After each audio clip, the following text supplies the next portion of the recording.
하나님 말씀 로마서 8장 19절부터 25절까지만 함께 보도록 하겠습니다. 19절부터 25절까지입니다. 교독하겠습니다. 피조물이 고대하는 바는 하나님의 아들들이 나타나는 것이니 피조물이 허무한데 굴복하는 뜻은 자기 뜻이 아니요 오직 굴복하게 하시는 이로 말미암음이라. 그 바라는 것은 피조물도 썩어짐의 종노릇한 데서 해방되어 하나님의 자녀들의 영광의 자유에 이르는 것이니라. 피조물이 다 이제까지 함께 단식하며 함께 고통을 겪고 있는 것을 우리가 아느니라. 그뿐 아니라 또한 우리 곧 성령의 처음 익은 열매를 받은 우리까지도 속으로 단식하여 양자 될 것 곧 우리 몸의 속량을 기다리느니라. 우리가 소망으로 구원을 얻었음에 보이는 소망이 아니니 보는 것을 누가 바라리요. 25절 함께 읽습니다. 만일 우리가 보지 못하는 것을 바라면 참음으로 기다릴지니라. 아멘. 네, 오늘 이 말씀으로 주님 주시는 교훈을 함께 받도록 하겠습니다. 오늘의 말씀은 자연입니다. 자연.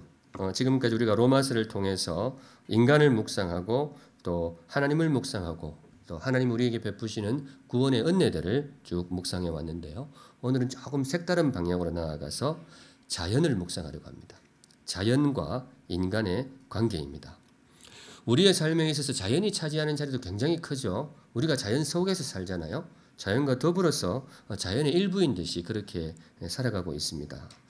근자에 이제 환경 오염과 관련해서 자연에 대한 관심이 더 높아지고 있습니다만은 성경이 바라보는 자연은 어떤 것일까? 성경적인 관점에서 자연과 우리 인간의 관계를 묵상하려고 합니다. 로마서가 그걸 가르쳐 줍니다. 묵상하실 때에 우리 신앙의 지평이 한 걸음 더 넓어지는 그런 시간이 되시면 좋겠습니다. 19절 함께 읽겠습니다. 19절 시작. 피조물이 고대하는 바는 하나님의 아들들이 나타나는 것이니. 성경을 읽을 때에 열쇠가 되는 구절이 있어요. 이 본문의 문을 여는 열쇠와 같은 구절. 특별히 이제 본문이 복잡해가지고 이게 무슨 의미일까 조금 이해가 잘 안 될 때 그때 잘 보면 하나님의 열쇠가 되는 구절들을 한 구절씩 배치해 놓았습니다. 그걸 잘 풀면 본문 전체가 술술 풀어지는 경우가 들어 있는데 오늘은 19절입니다. 피조물이 고대하는 바. 여기서 피조물은 좁게는 자연을 가리키고요. 또 넓게 보면 우주 전체를 총칭하는 그런 이름이 되겠습니다. 그런데 피조물이 누군가를 고대한다, 간절히 기다리고 있다는 거예요. 누구를 기다리고 있죠? 하나님의 아들들을 기다린다. 하나님의 자녀들이 나타나기를 간절히 기다리고 있다. 사실 생각하면 굉장히 묘한 구절인데요. 피조물이 왜 하나님의 아들들, 하나님의 자녀들이 나타나기를 간절히 학수고대하고 있을까? 이게 이제 열쇠입니다. 이 질문을 통해서 오늘 본문 속으로 들어가겠습니다. 피조물이 왜 하나님의 자녀들을 우리가 나타나기를 간절히 기다리고 있을까? 우선 첫째, 자연이 망가졌기 때문입니다. 피조물이 왜 우리를 기다리느냐? 자연이 아파요. 자연이 힘든 거예요. 누군가를 간절히 기다릴 때에는 대체로 평안할 때가 아니고 뭐예요? 문제가 있을 때입니다. 어떤 사람이 의사를 간절히 기다린다. 뭐겠어요? 몸이 아픈 거예요. 애가 엄마를 간절히 기다린다. 뭐겠어요? 뭐 여러 가지 이유가 있겠지만 배가 고픈 거예요. 그러니까 기다리는 거죠. 자연의 기다림도 마찬가지입니다. 자연이 왜 기다리느냐? 왜 간절히 기다리느냐? 자연이 아파요. 이 누군가가 빨리 와서 이 아픔을 해결해 줬으면 좋겠다. 그래서 간절히 기다린다. 오늘 본문이 그 내용이 되겠습니다. 자연이 아프다. 좀 공감이 되십니까? 그렇잖아요. 이건 꼭 성경을 안 갖다 대도 많은 분들이 고개를 끄덕입니다. 공익 광고 중에 지금도 나오는지 모르겠는데 북극곰의 집을 지켜주세요. 이런 공익 광고가 있어요. 제가 처음 이 광고를 봤을 때 이 사람 사는 집도 참 버거운데 북극곰 집까지 챙겨줘야 되나 뭐 그런 생각 들던데 이게 우리하고 상관없는 게 아니에요. 지구온난화로 북극 얼음이 녹아내리는 거죠. 그러다 보니까 이 북극곰이 살 때가 마땅치 않은 거예요. 이게 북극이 아픈 거예요. 그러니까 자연이 아프다는 하나의 징후가 되겠습니다. 바다도 아픕니다. 북극만 아픈 게 아니고 바다도 아파요. 물고기들이 이 떼죽음 당했다 하는 소식이 심심치 않게 그렇게 들려옵니다. 하늘도 아파요. 옛날에는 일기예보 할 때에 비 오는 거 이것만 이야기해 줬는데 요새는 꼭 미세먼지가 어떻고 초미세먼지가 어떻고 이걸 포함을 시킵니다. 이 하늘이 아픈 거예요. 우리가 살고 있는 이 자연이 큰 병에 걸려 있다. 이런 징후들이 여기저기서 많이 나타나게 됩니다. 많이 아파요, 자연이. 뭔가 획기적인 변화가 필요한 시기를 우리가 살고 있습니다. 이 자연이 아프다. 자연의 아픔에 대해서 사실 성경도 공감합니다. 성경도 그렇다고 생각해요. 오늘 보면 22절에 보시면 이런 내용이 나옵니다.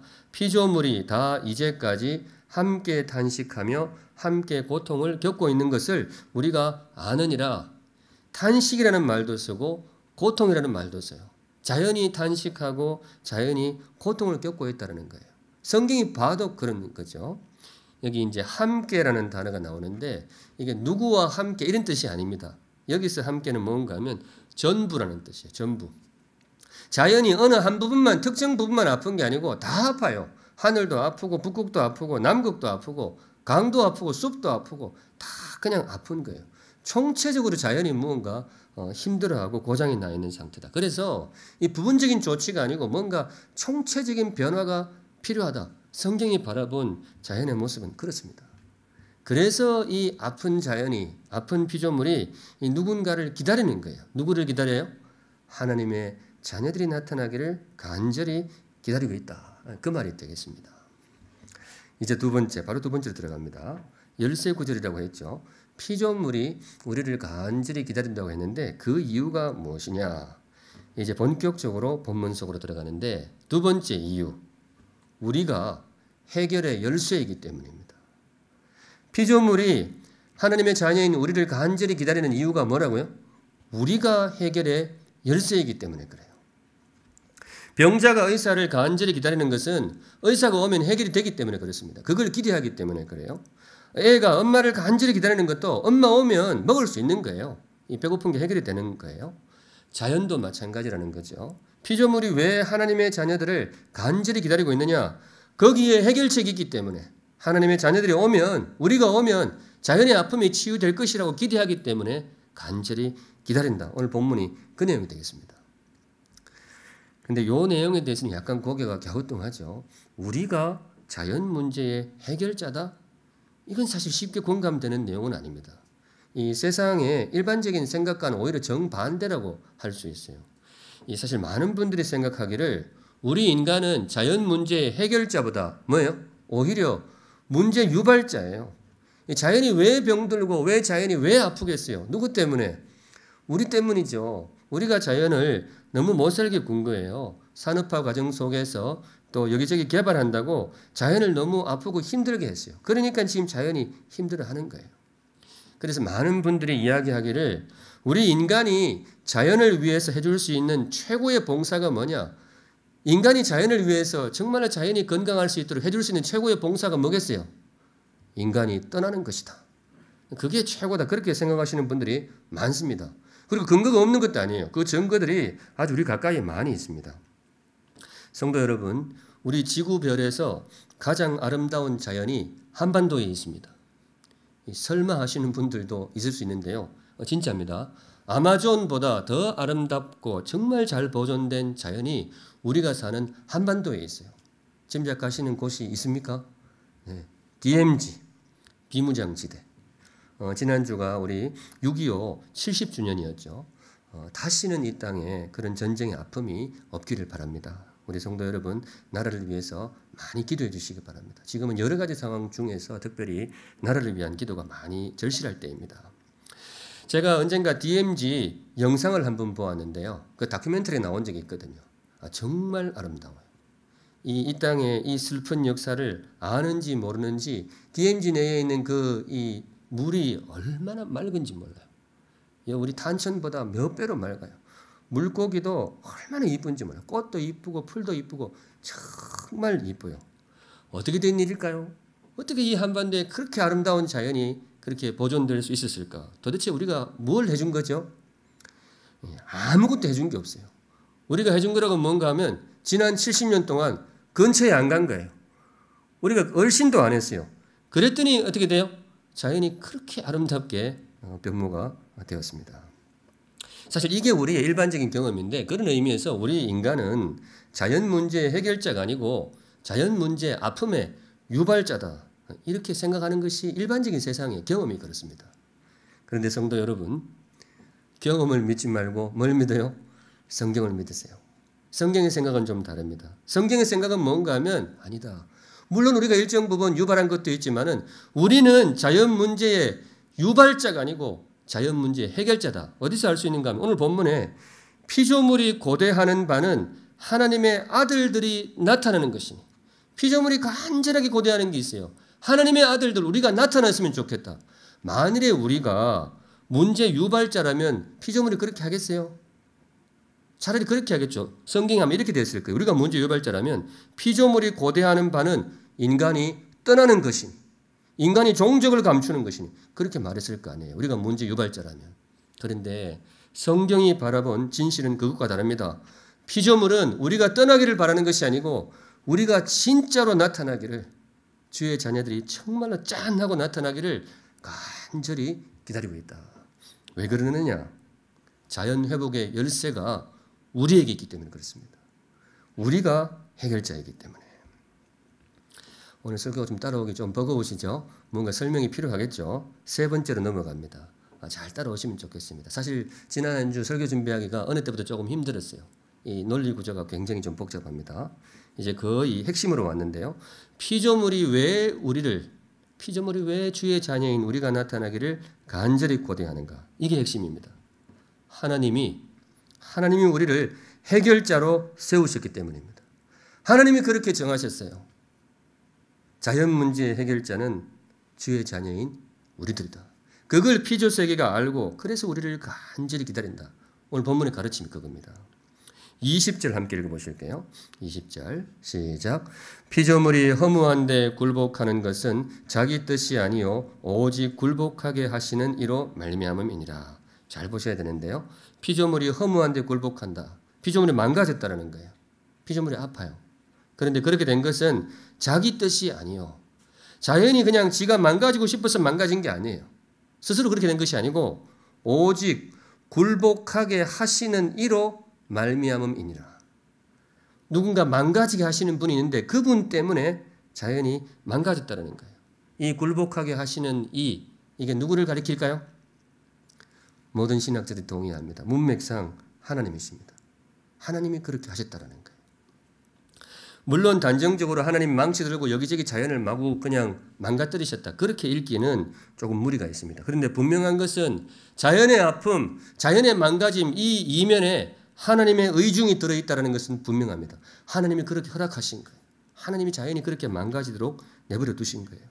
그래서 자연이 아프고 자연이 탄식 중에 있다. 그게 오늘 본문이 되겠습니다.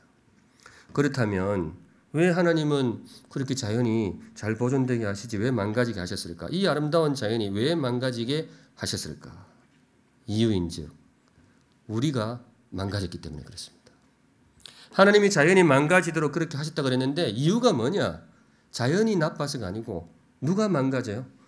우리가 먼저 망가진 거예요. 타락 사건을 가리킵니다. 하나님이 천지 만물을 지으시고 우리도 지으셨는데 우리가 죄로 인해서 타락하고 우리가 망가져 버렸어요. 그때 하나님은 덩달아 자연도 망가지게 하셨습니다. 창조주 하나님의 마음속에는 한 가지 원칙이 있는데요. 창조주 하나님의 원칙이 있는데 우리가 망가지면 자연도 망가져야 된다. 이게 하나님 세우신 원칙입니다. 우리가 망가지면 자연도 내버려두면 안 돼요. 우리하고 자연의 관계는 일종의 운명 공동체로 묶어놓으셨습니다. 그래서 하나님 세우신 원칙이 우리가 타락하고 망가지면 자연도 뭐예요? 자연도 망가져야 된다. 그래서 하나님이 그렇게 망가지게 하셨다는 거예요. 이건 또 왜 그럴까? 오늘 제가 자꾸 꼬리에 꼬리를 물고 오는데 논리 구조가 좀 복잡해서 그래요. 이제 거의 막바지에 왔습니다. 왜 하나님이 우리가 망가졌는데 자연까지 망가지게 하셨느냐? 이유인즉 창조주 하나님이 우리를 자연의 통치자로 세우셨기 때문에 그렇습니다. 하나님이 우리를 자연의 통치자로 세우셨어요. 통치자가 망하면 백성도 망하는 거잖아요. 지도자가 얼마나 중요해요. 대통령, 지도자 한 사람이 잘못되면 나라가 정말 구렁텅이로 가는 거예요. 그런데 바로 그 이유 때문에 하나님은 피조세계가 망가지는 것을 내버려 두셨어요. 왜? 통치자로 세우신 우리가 망가졌기 때문에. 그러니까 덩달아 자연도 그렇게 되는 겁니다. 이야기가 창세기 1장으로 거슬러 올라가게 되는데요. 제가 근자에 이 문구를 자주 여러분들과 함께 읽었던 것 같아요. 그만큼 우리 신앙생활에 근거가 되는 중요한 구절 가운데 하나이기 때문입니다. 창세기 1장 26절 하나님이 이르시되 우리의 형상을 따라 우리의 모양대로 우리가 사람을 만들고, 여기서 우리가 누구죠? 하나님이십니다. 삼위 하나님이시기 때문에 복수형으로 되어 있어요. 하나님이 당신의 형상을 따라 우리를 지으신 거예요. 사람을 만드신 거예요. 그런데 그 뒷부분이 그들로 우리로 하여금 바다의 물고기와 하늘의 새와 가축과 온 땅과 땅에 기는 모든 것을 뭐하게 하자? 다스리게 하자 이렇게 되어 있어요. 다스리게 하자. 다스리는 자, 이거를 두 글자로 본문에 있어요. 어느 타임일까요? 하나님 우리를 다스리는 자로 세우셨다 그랬는데 이 다스리는 자라는 의미를 담고 있는 단어가 있어요. 형상입니다. 형상. 형상에 여러 가지 의미가 있는데요. 형상은 다른 말로 그 라틴어로 비카르라 그러는데요. 대리자라는 뜻을 담고 있어요. 대리자. 이게 무슨 말인가 하면 하나님이 우리를 당신의 형상대로 지으셨다. 이게 무슨 말인가 하면 하나님을 닮게 지었다. 그런 말도 있지만은 자연세계 앞에서 우리를 하나님의 누구로? 대리자로 세우셨다는 거예요. 하나님이 창조하신 자연이기 때문에 당연히 하나님이 다스리셔야 되는데 하나님이 직접 다스리지 않고 우리를 대리 통치자로 세워주셨다. 이 단어, 이 의미를 담고 있는 단어가 하나님 우리를 당신의 형상으로 세우셨다. 이 창조 세계가 그렇게 구성이 되어 있다는 것입니다. 그런데 우리가 어떻게 되었다고요? 우리가 망가져버린 거예요. 우리가 죄로 인해 타락하고 죄로 인해 망가져버린 거예요. 통치자인 우리가 고장이 나버린 거예요. 그때 하나님이 내리신 조치가 있는데 창세기 3장 17절 이 대목이 나옵니다. 아담에게 이르시되 네가 내 아내의 말을 듣고 내가 네게 먹지 말라 한 나무 열매를 먹었은즉, 다른 말로 내가 너를 이 자연세계의 통치자로 세웠는데 네가 죄로 인해 타락하고 망가져 버렸은즉, 그 뒷부분이 어떻게 되느냐? 뒷부분 같이 읽습니다. 시작. 땅은 너로 말미암아 저주를 받고 너는 내 평생에 수고하여야 그 소산을 먹으리라. 네가 죄로 인하여서 타락하고 망가져 버렸기 때문에 네가 다스리는 땅도 뭐예요? 너의 망가짐으로 말미암아, 너로 말미암아 저주를 받고 황폐하게 될 것이다. 이게 창조주 하나님이 정하신 세상의 원칙이 되겠습니다. 그래서 이 피조 세계가 그렇게 아프고 힘들다는 거예요. 원인이 어디에 있느냐? 누가 망가졌기 때문에? 우리가 망가졌기 때문에. 로마서 아까 우리 22절에 피조물이 탄식 중에 있고 고통 중에 있다 그랬는데요. 이제 정말 실체를 말씀드리면 그건 사실 환경오염 이야기가 아닙니다. 22절에 나오는 로마서가 말하는 피조물의 탄식과 고통은 환경오염 이야기보다 훨씬 더 깊어요. 바울이 로마서를 기록하던 당시에 환경오염이 있었을까요? 없었을까요? 그때는 아무것도 없었어요. 2000년 전입니다. 산업화가 전혀 시작되기 전이기 때문에 오염과는 거리가 먼 청정자연입니다. 정말 깨끗한 자연이었어요. 그런데 왜 로마서가 피조물이 아프고 또 피조물이 탄식하고 고통 중에 있다라고 이야기하느냐? 이 로마서가 비교하는 대상이 환경오염이 시작되기 전이 아니에요. 타락이 시작되기 전의 자연입니다. 원래 하나님이 정말로 아름답게 창조하셨던 그 원래의 자연, 인간이 타락하기 전, 그래서 저주가 내리기 전 그 아름다운 자연을 사실 우리는 경험한 적이 없죠. 아무도 경험한 적이 없어요. 어린 시절 시골에 태어나서 쏟아질 듯한 별을 보면서 자라신 분들도 창조시의 자연은 경험한 적이 없어요. 그런데 바울이 성령의 감동 가운데에 그걸 바라보면서 그걸과 비교하니까 로마서 쓰던 그 2000년 전 당시의 청정 자연도 뭐예요? 그 자연도 아픈 자연인 거예요. 그 자연도 탄식 중에 있는 자연인 겁니다. 그래서 사도 바울이 성령의 감동으로 고백하기를 이 자연이 고통 중에 있고 탄식 중에 있다. 오늘 로마서가 그런 내용이 되겠습니다. 지구별에서 제일 잘 보존된 자연으로 많은 분들이 아마존을 꼽습니다. 이 아마존이 참 아름답고 자연이 정말로 잘 보존되어 있다 그러죠. 그래서 많은 분들이 아마존 개발에 대해서 굉장히 안타까워해요. 그래서 조금 열심히 있는 분들은 온몸으로 목숨을 걸고 거기 개발하지 못하게 막 막는 그런 좀 과격한 그런 분들도 있다 그래요. 그만큼 그 자연이 아름다운 거예요. 근데 성도 여러분, 성경의 생각은 다릅니다. 사람들이 보기에, 과학자의 눈으로 보기에는 아마존이 그렇게 아름다운 자연인지 몰라도 성경이 바라보기에는 뭐예요? 그 아마존도 병든 자연이에요. 그 아마존도 탄식하고 있는 자연이에요. 아파하고 있는 자연이에요. 제가 이걸 확인하는 만화가 한 건 있었는데요. 저희 집 애들 어릴 적에 보던 만화 중에 아마존에서 살아남기 이런 게 있었어요. 혹시 보신 분들 있으세요? 아마존에서 살아남기. 이 학습 만화인데 참 볼 게 많더라고요. 아마존이 어떤 곳인지 제가 한 번도 가본 적이 없는데 만화 보니까 확 보이더라고요. 거기 성도를 웬만하면 가지 마세요. 위험해요. 아름다운 곳이 아니고 온갖 해충에 밤이 되면 맹수가 들끓어요. 거기서 이제 만화를 그리다 보니까 거기 이제 줄거리가 어떤 가족이 거기 갔다가 조난이 돼가지고 하룻밤을 거기서 보내게 되는데 원주민도 위험한데 원주민이 아닌 이상 아마존에서 그냥 하룻밤을 보낸다는 것은 거의 자살행위예요. 살아남을 수가 없어요. 그러니까 애들 만화 제목이 뭐예요? 아마존에서 살아남기. 그 만화 주인공이 살아남았을까요? 못 살아남았을까요? 다행히 살아남았습니다. 근데 무슨 말인가 하면요. 아마존이 아름다운 자연이 아니에요. 자연과학자들의 눈에서 보기에는 아름답겠죠. 성경이 보기에는 그것도 병든 자연이에요. 자연의 아픔은 산업화에서 시작이 된 게 아닙니다. 산업화, 환경오염에서 시작이 된 게 아니에요. 물론 그것이 자연을 더 아프게 하는 것은 분명해요.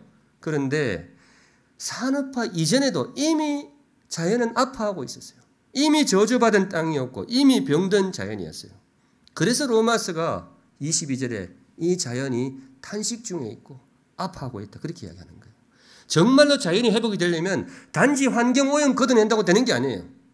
이 탄식이 걷어내야 되는데 이 아픔이 걷어내야 되는데 이 아픔이 어디서 걷어내질 수 있느냐.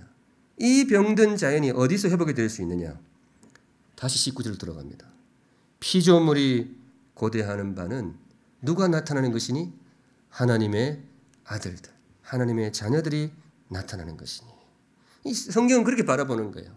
진짜 자연이 아름답게 치유되기 위해서는 하나님의 자녀들이 나타나야 되고 그 사람들이 온전히 회복이 될 때에 그 창세기에 시작되었던 타락과 함께 시작이 되었던 이 피조물의 저주가 풀릴 것이고 그때에 정말로 아름다운 자연이 회복이 될 것이다. 오늘 이 내용이 되겠습니다. 오늘 좀 숨이 차네요. 먼 길을 달려왔습니다. 먼 길을 달려왔는데요. 이제 진짜 제가 준비한 결론을 말씀드리고 싶습니다. 사랑하는 샘물성도 여러분, 오늘 제가 쭉 풀어왔는데 로마서가 좀 어렵기 때문에 특별히 오늘 본문이 어렵기 때문에 제가 쭉 달려왔어요. 오늘 로마서를 통해서 주님이 우리에게 주시는 말씀이 뭐냐? 그래 결론이 뭐냐? 특별히 이 자연 앞에서 망가지고 신음하고 황폐화되어 있는 이 신음하는 자연 앞에서 주께서 우리에게 주시는 말씀이 뭐냐? 이겁니다. 먼저 우리가 회복되라. 이거예요. 자연의 회복 좋은데 정말로 자연이 회복되기를 바란다면 먼저 누가? 먼저 우리가 회복이 되라. 먼저 우리가 하나님 앞에서 주의 자녀로 온전하게 회복이 되라. 주의 자녀로 나타나라. 그러면 거기에 해결의 열쇠가 있느니라. 오늘 로마서 말씀이 우리에게 주시는 교훈이 되겠습니다. 요컨대 뭐냐? 자연 회복의 열쇠가 어디에 있느냐? 이게 약간 뜬금없이 들릴 수 있는데요. 여러분들이 정말로 공감이 되시면 좋겠어요. 제가 오늘 이거 한마디 하러 올라왔어요. 성도 여러분, 자연 회복의 열쇠가 어디에 있느냐? 예배에 있습니다. 이거 한 100분쯤 할까요? 오늘 로마서 말씀의 결론이 그거예요. 이 병들고 신음하는 자연이 언제 회복이 되느냐? 이 아파하고 탄식하고 있는 자연이 어디서 회복이 될 수 있느냐? 성경이 말하기를 예배가 회복이 될 때, 예배가 회복이 될 때 거기서 자연의 회복이 시작이 될 것이다. 아까 19절 오늘 열쇠 구절이라고 했던 그 구절에서 신음하고 있는 피조세계가 간절히 기다리고 있는 이 기다리는 사람이 있었잖아요. 누가 나타나기를? 하나님의 아들들이 나타나기를. 우리 평소에 쓰는 말로 고치면 하나님의 자녀들이 나타나기를 피조세계가 간절히 기다린다는 거예요. 거기에 해결의 열쇠가 있기 때문에 하나님의 자녀들, 세 글자를 줄이면 예배자입니다. 타락 이전에 타락으로 인해서 깨어진 하나님과의 관계가 회복이 되고 주님 앞에 온전하게 주의 자녀로 선 사람들, 예배자. 예배자가 나타나기를 피조 세계가 간절히 기다린다는 거예요. 왜냐? 거기서 진짜 자연 회복이 시작될 수 있기 때문에 그렇습니다. 저는 그렇게 믿습니다. 자연 문제뿐만 아니고 세상 모든 문제, 우리 사는 세상이 참 어려운 문제들이 많잖아요. 이 모든 문제 해결의 열쇠가 어디에 있느냐? 제가 오늘 사실 이 샘물 목사로서, 샘물에서 섬기는 목사로서 제 밑바닥을 다 이야기합니다. 제가 기저에 품고 있는 확신이 있습니다. 저는 세상에서 벌어지고 있는 모든 문제, 인간사의 어려운 문제가 많잖아요. 그 해결의 열쇠가 어디에 있다고 보느냐? 저는 예배에 있다고 봐요. 샘물에서 목회하는 저는 그 믿음을 가지고 목회할 겁니다. 함께 신앙생활 하는 사람이 어떤 생각을 가지고 있는지 아시고 하셔야 되잖아요. 저 그 믿음을 가지고 왔고 그 믿음 가지고 사역할 것입니다. 요새 환경오염에 대한 관심도 많고 우리 자연의 회복을 위해서 노력하시는 분들이 많잖아요. 저 개인적으로 참 귀한 일이라고 생각해요. 우리 성도들도 많이 참여하시면 좋겠어요. 열심히 해야죠. 환경 이렇게 뭐 분리수거도 하고 음식물 쓰레기도 잘 버리고 환경운동 참 우리 성도들이 그런 일도 열심히 해야 된다고 생각해요. 그런데 사랑하는 샘물 성도 여러분, 기억할 것은 뭔가 하면요. 환경운동에는 한계가 있습니다. 환경운동에는 분명한 한계가 있어요. 환경운동 열심히 하면 북극곰의 집을 찾아줄 수 있습니다. 그렇다고 봐요. 열심히 하면. 또 환경운동으로 죽어가는 물고기를 살려낼 수 있다고 봐요. 정말 귀한 일이라고 생각해요. 우리 사는 세상이 조금 더 안락하고 청정한 세상이 될 것입니다. 그런데 성도 여러분, 기억할 것은 그렇다고 해서 피조물의 탄식이 사라지는 것은 아닙니다. 그렇다고 해서 이 자연세계에 드리워진 피조물의 아픔이 해소되는 것은 아니에요. 특별히 오늘 로마서 22절이 이야기했던 피조물이 고통 중에 있고 피조물이 탄식 중에 있다고 했는데 환경운동이 성공한다고 해서 이 탄식이 사라지는 것은 아닙니다. 왜냐하면 이 탄식은요. 환경오염이 시작이 되기 전에 이미 시작이 되었어요. 산업화 시작이 되기 전에 이미 피조물은 탄식 중에 있었어요. 이 탄식이 언제 시작이 되었느냐? 어떻게 시작이 되었다고요? 창세기 3장에서 시작이 되었어요. 인간이 죄로 인해서 탄식할 때에 하나님이 통치자로 세우신 인간이 병들 때에 하나님이 이 땅에 저주를 내리실 수밖에 없어요. 단지 환경오염의 탄식이 아닙니다. 근원적인 탄식이고 근원적인 망가짐입니다. 그 해결책이 어디에 있느냐? 그 자연의 아픔이 어디서 걷어내질 수 있느냐? 오늘 성경이 우리에게 선포하시기를 우리가 회복이 될 때, 자연이 회복이 되고 우리가 회복되는 것이 아니에요. 자연이 건강해야 우리가 건강해지는 게 아니에요. 그것은 바깥에서 가르치는 것이고 성경은 우리가 건강해질 때 자연이 건강해질 것입니다. 하나님이 정하신 순서입니다. 다른 말로 우리가 하나님 앞에 참된 예배자로 회복이 될 때에 우리가 정말로 주의 자녀로 건강한 예배자로 회복이 될 때에 거기서 자연의 건강함도 회복이 시작될 것입니다. 저 그거 믿고 샘물 목회하고 있습니다. 왜냐? 애초에 자연 회복의 열쇠는 사실 우리한테 있는 것도 아니에요. 창조주 하나님께 있습니다. 애초에 이 자연이 그분의 손에서 창조가 되었고 그분이 돌보시고 그분의 생명이 공급이 될 때에 자연은 가장 아름다운 태고적 태초의 모습을 회복하게 되어 있습니다. 이게 환경운동으로 되는 게 아니에요. 물론 오해는 하지 마세요. 환경운동을 폄하하는 것은 아닙니다. 성도로서 정말로 우리도 거기에 적극적으로 협조해야 된다고 생각해요. 그런데 분명히 기억할 것은 거기에 한계가 있습니다. 환경운동이 완성이 되어도 피조물의 탄식은 사라지지 않아요. 로마서 8장 22절에 피조물의 고통은 해소되지 않아요. 애초에 원인이 거기에 있었던 게 아니에요. 환경오염보다 훨씬 더 근원적인 탄식이 우리가 살고 있는 피조세계에 있습니다. 회복의 열쇠는 어디에 있느냐? 하나님의 자녀들이 나타날 때, 하나님과의 관계가 회복이 되고 하나님을 온전하게 예배하는 참된 예배자들이 나타날 때에 주께서 이 자연을 원상태로 복구시킬 것입니다. 저는 그렇게 믿습니다. 저는 제가 생각이 너무 보수적인지 몰라도 목사가 성도들 앞에서 거짓말할 수는 없잖아요. 저는 솔직히 그렇게 믿어요. 세상 모든 문제의 해결의 중심에 예배가 있다고 믿습니다. 예배가 회복이 될 때에 모든 문제의 해결이 시작이 된다고 믿어요. 우리 사는 세상은 언제나 문제가 가득하잖아요.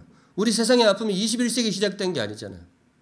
언제나 세상은 아프고 힘들었어요. 시대마다 모양은 다르고 양상은 달라도 언제나 우리 사는 세상은 아프고 힘들고 자연 문제뿐만 아니고 사회적인 문제, 정치적인 문제, 심지어 우리가 지금까지 하고 있는 고통 중에는 전염병의 고통까지 참 다양하게 이 땅의 고통과 문제가 참 많아요.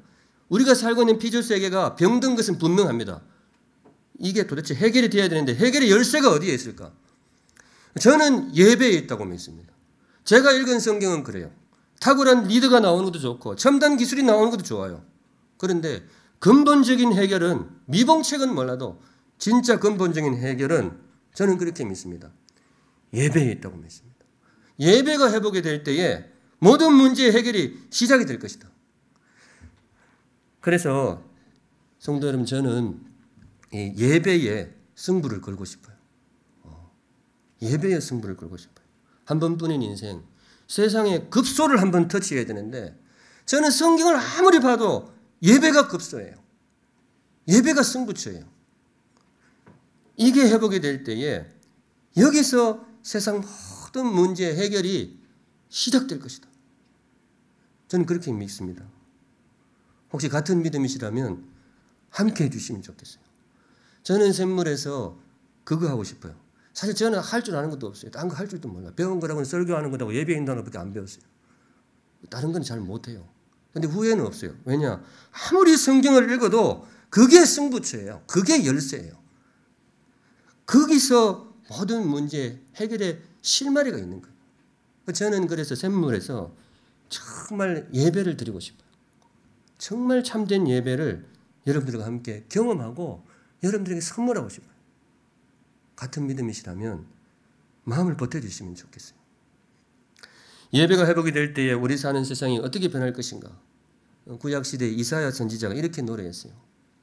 이사야 11장 6절에 그때에 이리 늑대 이리가 어린 양과 함께 살며, 이런 데가 있을까요? 표범이 어린 염소와 함께 누우며 송아지와 어린 사자와 살진 짐승이 함께 있어 어린아이에게 끌리며. 정말 위험천만한데 평화롭게 잘 사는 거예요.